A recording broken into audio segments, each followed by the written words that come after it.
I, Dr. Namrata Kamre, Assistant Professor of MIT Art Design and Technology University, take this opportunity to welcome you all for my session on how to prepare research proposal. This is very important for the students who are pursuing their MEd, MA education and PhD. A research proposal is a guide to you all for your research. It is going to give a proper direction to your research. If your research proposal is made systematically, then you will not face any problems for undergoing your research, and that is why this video is very important. How will you prepare a research proposal? Whenever you think of making a research proposal, the first important thing is you have to think of a topic for your research. So what topic are you going to take for your research is very important, and how are you going to identify the research topic? Usually students never think their own area of interest. They will ask others, or they will ask their guides that you give us a topic and we will work on the same topic. But I will always like to tell you that you should be able to identify your area of interest in which you are comfortable to work. And how will you come to know that? You will come to know if you find out what are the ongoing research projects, if you talk to other research students, faculty members, you attend seminars, workshops and conferences on the topics of your interest, go through exciting dissertations and theses, read research journals, newspapers and encyclopedia, identify already available research data and find out if they need to be analyzed to answer new questions. So by doing all this, you can identify the research topic, or you can identify the area of your research. Once you have identified a research topic, the first thing what you will do is you will frame a title for your research. Now, how are you going to make the title for your research? The title of your research should be concise and informative. It should reflect the essence of what the research will be about and where and with whom it will be conducted. You have to mention all these things in your title. I would like to give you an example. For example, if you are conducting a research on curriculum, then I can write it as a comparative study of curriculum design among SSC, CBSE and ICSE schools of Pune city. So here my title is reflecting that my research is about curriculum. Where is it conducted? It is conducted in Pune city. And with whom it is conducted? It is conducted among the SSC, CBSE and ICSE schools. So your title should be framed in such a way. Another way of or another example I can give you for the title is, suppose you are doing any experiment or you are going to develop a program of your own. So you can write the title as development of a program on learning styles and test the effectiveness of the program. So here also you are mentioning about what you are doing the research, with whom you are doing the research and where you are doing the research. So your title has to be very informative and very concise. Then after the title, you are going to write about the introduction. The introduction you are going to write related to your title, related to your main variable in your title. For example, again in the curriculum design, you are going to write about the curriculum, the aspects of curriculum, the principles of curriculum, the definitions of curriculum and so on. So your introduction will always be related to your title. If you are doing the research on learning styles, then you are going to write about the learning styles. After you have written the introduction, then you are going to move for writing the background theory. In the background theory, you are going to write how your research is related to the theory. Every research has some or the other theory behind it. So you are going to mention about that theory. For example, if you are doing a research on curriculum, then the curriculum has many theories behind it. I would like to mention a few, like the theory of Hilda Taba. Then if you are doing a research related to social learning, then you are going to give the theory of Bandura or Vygotsky's social learning theory. So whichever research you do, you are going to write the theory behind it. Now, after the background of the theory comes the statement of problem. The statement of problem will be somewhat similar to your title, because even the statement of the problem is going to have or is going to relate to your research as to what you are going to do. But the statement of problem, you are going to write it as to assess and to develop and to test. So whatever you intend to do in your research is going to come in your entire statement, and that will be in the form of statement of problem. Here I am doing a research on development of a program on learning styles and test the effectiveness. So I am going to write that to assess the learning styles of the students and to develop a program based on the students' learning style and to test the effectiveness of the program. Because here I am going to assess the learning styles and develop a program and test the effectiveness of the program. After the statement of problem comes the operational definitions. Usually there are two ways of writing the definitions: conceptual definitions and operational definitions. If you wish to write conceptual definitions also, you can write the conceptual definitions as well. Conceptual definitions are those definitions which you take directly from the text or from the internet, or same to same as the author has said, and you are going to quote the author. So in this way you are going to write the conceptual definitions, and after the conceptual definition comes the operational definitions. Now an operational definition is of a variable, describes how or by what means we are going to measure the variable. Now operational definition is not going to be same like that of the conceptual definition.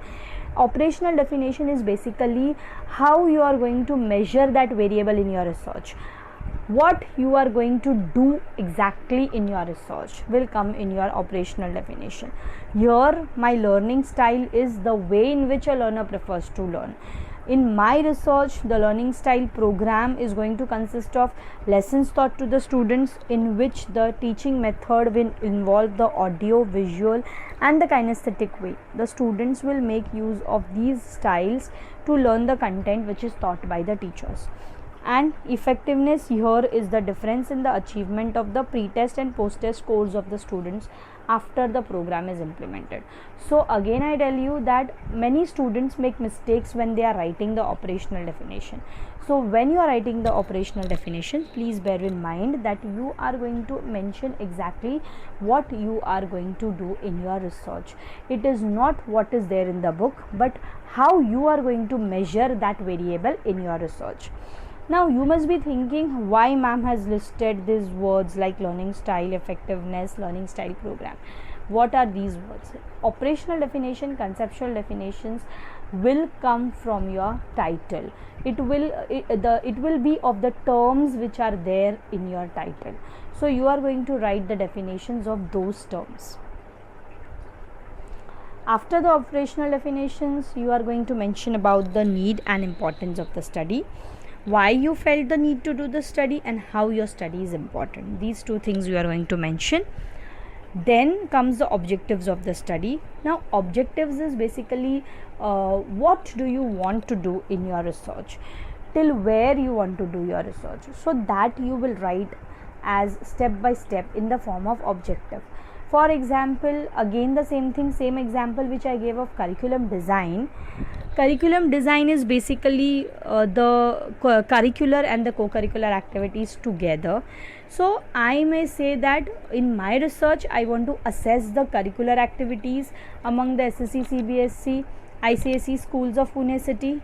I want to assess the co-curricular activities among the SSC, CBSE, IC schools of Pune cities, and then I want to compare the curricular and the co-curricular activities among these three boards in the Pune city. So in this way I am going to mention the objectives. Now here the example which I have taken in my slide is of a experimental research. So here I am going to assess the different learning styles among the students of standard 7th of ICSE schools. I am going to develop a program on the learning styles in 7th standard students, and I am going to test the effectiveness of the learning program on the learning styles in the English. After the objectives, I am going to write the review of related literature and research. Now review of related literature, though it is point number 1.6 in this particular slide, it is in the proposal, it is on 1.6 number, but the review of related literature you are going to start doing as soon as you select the title. Review of related literature is helpful for you to know what researches are done related to your title and what new you have to do in the research. So review of related literature is important, and review of related literature includes two types: conceptual review and literature review. Now what is conceptual review? Conceptual review basically includes concepts, theories, definitions and all the concept related aspects, and research review is going to include the thesis, dissertations, journals and all the research related work. This slide shows how you are going to write the review in between the text, okay, and the review, how it is written, when how it is to be written. When you are writing the review, one thing you have to bear in mind is you have to write it in the form of the abstract, and you have to write it in the past tense. So it will be written as Mullane bracket 2006 conducted research into effect of, and further what is related to your study in his research, that you are going to write in the form of a para or an abstract. So Mullane 2006 in brackets stated that you will write further. If there are a number of authors, then it can be written as so and so, and a number of studies show identical results. If you can also write it as Saunders 2008 : Smith 2009, it was found that so and so, and Smith it is if the same thing he has done in the year 2000 and 2004, you are going to write in the form of comma. Jones, as cited in Smith 2009, agreed that. Now this is basically related, this is written in terms of primary sources of research and secondary sources of research. Now primary sources of research are those which you directly take the reference of. Like if you are referring to my thesis, you are and you find something useful in my thesis, then you are going to directly write it from my thesis. So that is a primary source. But in my thesis, if you find someone else's work is useful for you, then and you are quoting that someone else's work through my thesis, then it becomes a secondary source. So it is very important. In more details about the review, I will talk in my next session. Apart from this, it will not finish writing your review. You also have to write the similarities and the differences with the present research. What are the similarities and what are the differences with the present research? And you are also going to write the gaps identified in the present research. So what are the gaps which are seen, what are the gaps identified, even that you are going to mention when you are going to write the review of related literature. Now once you have finished writing the review of related literature, you are going to write the assumptions. What are the assumptions? Assumptions of the study provide the foundation upon which the entire research structure rests. For example, every individual has their own learning style. This is the assumption which I assume when I start doing my research, but that exactly doesn't mean that is my assumption, means that is done. No, assumption always have to be supported by some or the other proof. So here I am going to write that every individual has their own learning style, and in the bracket I am going to mention the reference about whom I am going to search, like Dunn and Dunn has said it. Every individual is comfortable if their way of learning is enhanced.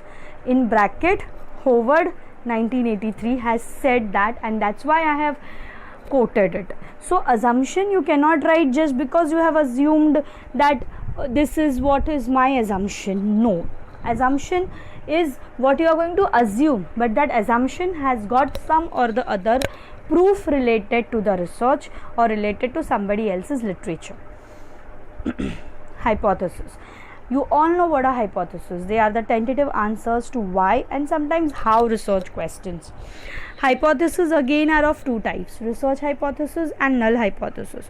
Research hypothesis is basically a formal affirmative statement predicting a single research outcome, implying a tentative explanation of the relationship between two or more variables. Like here I will write the assumption as learning style improves the program is implemented. Improves after the program is implemented. Now it is always a positive statement. Null hypothesis. Null hypothesis, earlier the researcher states the research hypothesis, and then later at the stage of statistical analysis of the data, the research hypothesis are restated in the negative or the null form. That doesn't mean that you are not going to write the null hypothesis in your research proposal. You will write the null hypothesis in the research proposal, but it will be written in a negative way. That is, you will write it as there will be no significant difference between the mean scores of pre-test and post-test of control and experimental group on learning styles. Now when you are going to write the null hypothesis, that null hypothesis is going to be verified when you complete doing the data analysis, and after the data analysis you will come to know which hypothesis of yours is accepted, whether it is the research hypothesis or it is the null hypothesis. Now the null hypothesis relates to a statistical method of interpreting conclusions about population characteristics inferred from data collected from samples, and it also implies that the observed relationship or differences merely result from chance fluctuations or errors in the sampling process. See, if the researcher rejects the null hypothesis, then he has to accept the alternate of the research hypothesis, and concludes that magnitude of the observed relationship or difference is very large to be attributed to chance fluctuations or errors in sampling process. Now after the hypothesis, now research hypothesis and the null hypothesis, we move on to research questions. Sometimes it so happens that your research may not always have a hypothesis to be written. Sometimes a few things will be answered by asking questions. So at that time you are going to write research questions. Now what are research questions? What are the different learning styles observed among the students? That is one research question. What is the difference observed in the learning style after implementing the program? So this is the second research question in my research. Similarly, in my example of curriculum, I can ask the research question as what are the different co-curricular activities conducted in the SSC board schools, what are the different co-curricular activities conducted in CBSE, and same way in ICSE board schools as well. Now once you have finished with all this, the important thing what you are going to write in your proposal is the research methodology. In research methodology you will write which is the area of the research. Now here it is educational psychology. In case of curriculum, it is curriculum development. In case of some philosophical thing, you will write it as a philosophical educational philosophy. If you are doing something related to management, it will be educational management, and so on. Now which method is being used? There are different methods: quantitative method, qualitative method, mixed method, multi method. Mixed method is when you are using quantitative and qualitative both together, then it is mixed method. Multi method is when you are using more than 2 methods in your research, then you can say it as a multi method. Now here the example which I have given about the learning styles is a multi method research. The present research is a multi method research as it includes a survey and a development of a program, that is product development method, along with testing the effectiveness of the program. Here you are using more than 2 methods of research, and that's why it is a multi method research. You also need to mention the research design. It is the design which is opted for the study. Which design is it from the quantitative or the qualitative part? Here when I am going to do the experiment, I am going to use the quasi experimental design, and in quasi experimental design I am going to use pre-test, post-test, non-equivalent group design. So in the same way, if you are using true experimental design, then in true experimental design, which design you are going to use? If you are using single group pre-test, post-test design, then you are going to write that design. So it will be as per your research what you are doing. Now after the research is the research variables. Research variables is also very important, that is dependent variable now and the independent variable. The dependent variables are those conditions that the experimenter expects to be influenced by the treatment variables. It is measured to determine the effects of the experimental treatment. Now here the scores after implementing the program is a dependent variable. They are dependent upon your program, how your program will be. The better your program, the better will be the scores. So they are dependent, and hence they are called as dependent variables. Independent variables are those variables or characteristics that the experimenter manipulates, controls, or observes in his attempt to ascertain their relationship to observed phenomena. For example, here the program on the learning style is an independent variable. Why it is an independent variable? Because here the experimenter is going to manipulate it as per his attempt to ascertain the relationship, and that's why it's an independent variable. There are 2 types of independent variables: treatment variables and attribute variables. Now next is the population. The population for the study will include what you are exactly taking. Now if you are taking Pune city, then in Pune city, if you are taking only ICSE schools, so only ICSE schools. In ICSE schools also you are only taking 7th standard, then 7th standard. So population is the whole thing what you are going to take for your study, and sample is what are you going to derive from the population, that will be the sample. So population is the larger part and sample is just a smaller part. Now sample, you are going to use certain techniques of sampling for the research. Basically here in this example I am using the non-probability purposive sampling technique, and you can use any sampling technique as per your topic. For example, if I am doing a survey, then I can use probability sampling technique, and in that I can use random sampling, I can use lottery method, and in random sampling I can use lottery method, anything. So it will be related to your topic. Now data collection tools, they also will be related to your research. You can use a questionnaire, you can use a checklist, you can use a rating scale, you can use interview, etc. Now after the data collection comes the data analysis. Now data analysis, it will include what you are using, whether you are using descriptive analysis techniques or you are using inferential analysis technique. Basically we always use the combination of both. That is mean, median, standard deviation, t-test. It may include ANOVA, ANCOVA, MANOVA, MANCOVA, anything. So it will also depend upon what kind of analysis you are using.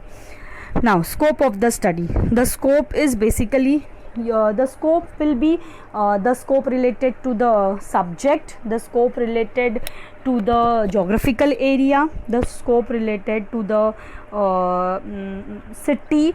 So all these things will come in the scope. For example, here the study is related to only ICSE schools.